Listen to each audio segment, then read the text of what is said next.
샘터 가족 여러분 안녕하십니까? 샘터지기 김덕겸 목사입니다.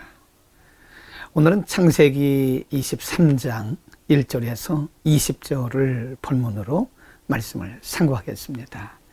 오늘 본문의 내용은 주로 아브라함의 아내 사라의 죽음과 아브라함이 자기 아내 사라를 장사 지내기 위해서 햇사람으로부터 매장지를 구하는 장면을 기록하고 있습니다. 먼저 23장 1절 말씀에 보면 사라가 127세를 살았으니 이것이 고 사라의 향년이라고 말씀합니다. 오늘 본문은 사라의 죽음으로부터 시작을 하는데요. 우리가 잘 알듯이 아브라함과 사라는 10살 차이입니다.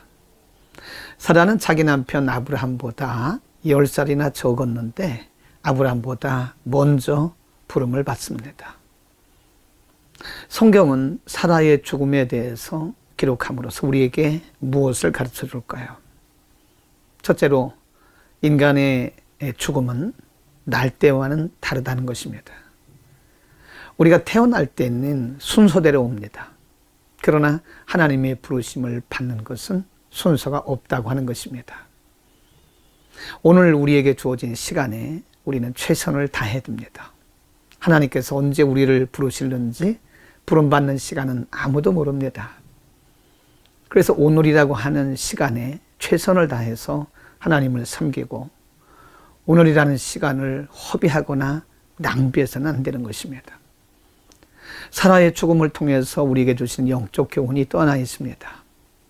그것은 아브라함보다 10년 젊은 사라가 먼저 하나님의 부르심을 받은 것은 그의 사명이 거기까지였다고 하는 것입니다. 아브라함은 아직 그의 사명이 남아있고 사라는 그의 사명이 거기서 끝났다고 하는 것입니다. 결국은 인생은 자기의 사명 기간 동안 살다가 사명이 끝나면 하나님의 부르심을 받는 것 같습니다.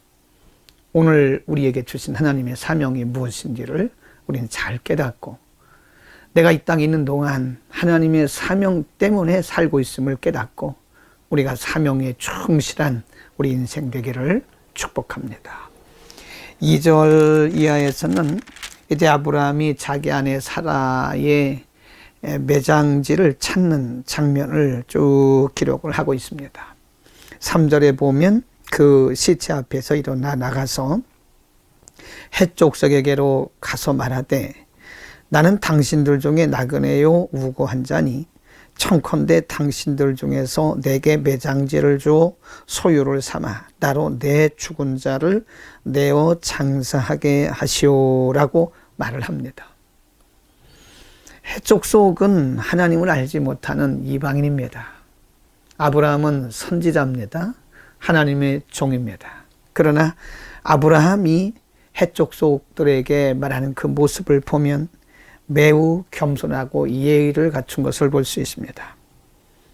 6절 말씀에 보면 헷족속이 이렇게 말합니다. 당신은 우리 중 하나님의 방백이시니 우리 묘실 중에서 좋은 것을 택하여 당신의 죽은 자를 장사하소서.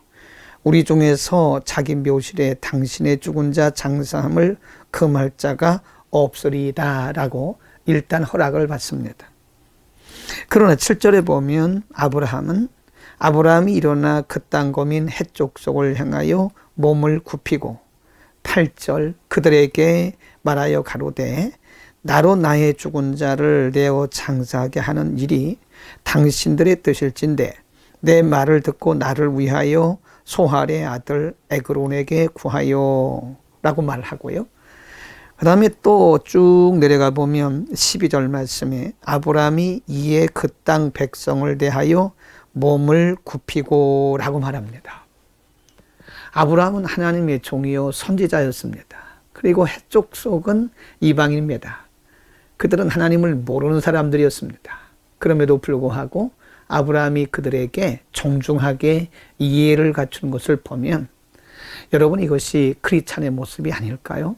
구원받은 우리 크리스찬들은 이 땅에 살면서 수준 높은 품격 있는 삶을 살아야 됩니다. 어딜 가든지 우리는 예를 갖춰야 되고요.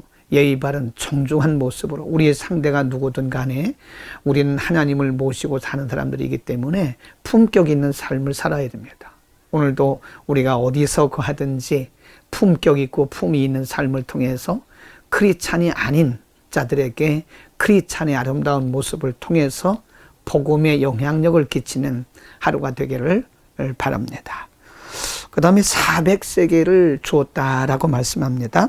햇사람들은 아브라함에게 자신들의 땅을 매장지로 쓰라고 계속해서 권했지만 아브라함은 계속해서 사양을 하면서 9절 말씀에 보면 준가를 받아라 라고 말씀. 준가라고 하는 것은 적당한 합당한 가격을 받아라 하는 말씀이고요. 아브라함의 그 말에 대해서 햇사람들은 밭값을 받지 않겠다고 계속 고사를 합니다. 그럼에도 불구하고 16절 말씀에 보면 아브라함이 상고에 통용하는 은 400세겔을 달아 에브론에게 주었더라 라고 말씀합니다. 그리고 은 400세겔의 매장지를 구합니다. 그곳을 헤브론이라고 나중에 이름을 하는 거죠. 400세겔의 준가를 주었던 아브라함의 태도를 통해서 우리는 매우 중요한 교훈을 얻을 수 있습니다. 하나님의 사람들은 무엇이든지 거저 얻는 것을 좋아해서는 안 됩니다. 마땅한 대가를 지불하는 것이 성경적입니다. 아브라함이 왜 은 400세겔의 높은 값을 주고 그 땅을 샀을까요? 사실 은 400세겔은 준가라고 말했지만 매우 비싼 값입니다. 매우 비싼 대가를 지불하고 그 땅을 구입했던 것입니다. 아브라함은 미래를 위해서 고가를 지불하고 그 땅을 샀던 것입니다. 여러분, 오늘 우리는 우리에게 있는 시간, 우리에게 있는 재물들을 마땅히 대가를 지불할 때는 지불해야 됩니다. 소중한 것을 위해서 시간을 지불하고 또 물질을 지불하고 우리의 모든 노력과 수고의 대가를 지불할 때 우리는 소중한 것들을 얻을 수 있게 되는 것입니다. 하나님 나라의 소중한 것들을 위해서 우리는 버릴 것은 버리고 마땅히 취할 것은 취하고 때로는 값비싼 대가를 지불해서라도 우리는 소중한 것을 사고 또 소중한 것을 취할 줄 아는 지혜가 우리에게 필요한 것입니다. 여러분, 오늘도 이 말씀 붙들고 하나님과 동행하는 멋진 하루 되기를 축복합니다. 기도하겠습니다. 거룩하신 우리 하나님, 오늘 사라의 죽음을 통해서 모든 인생이 올 때는 순서대로 왔지만 하나님의 부르심을 받을 때는 순서 없이 우리의 사명이 끝나는 그날에 하나님의 부르심을 받는 것을 상고했습니다.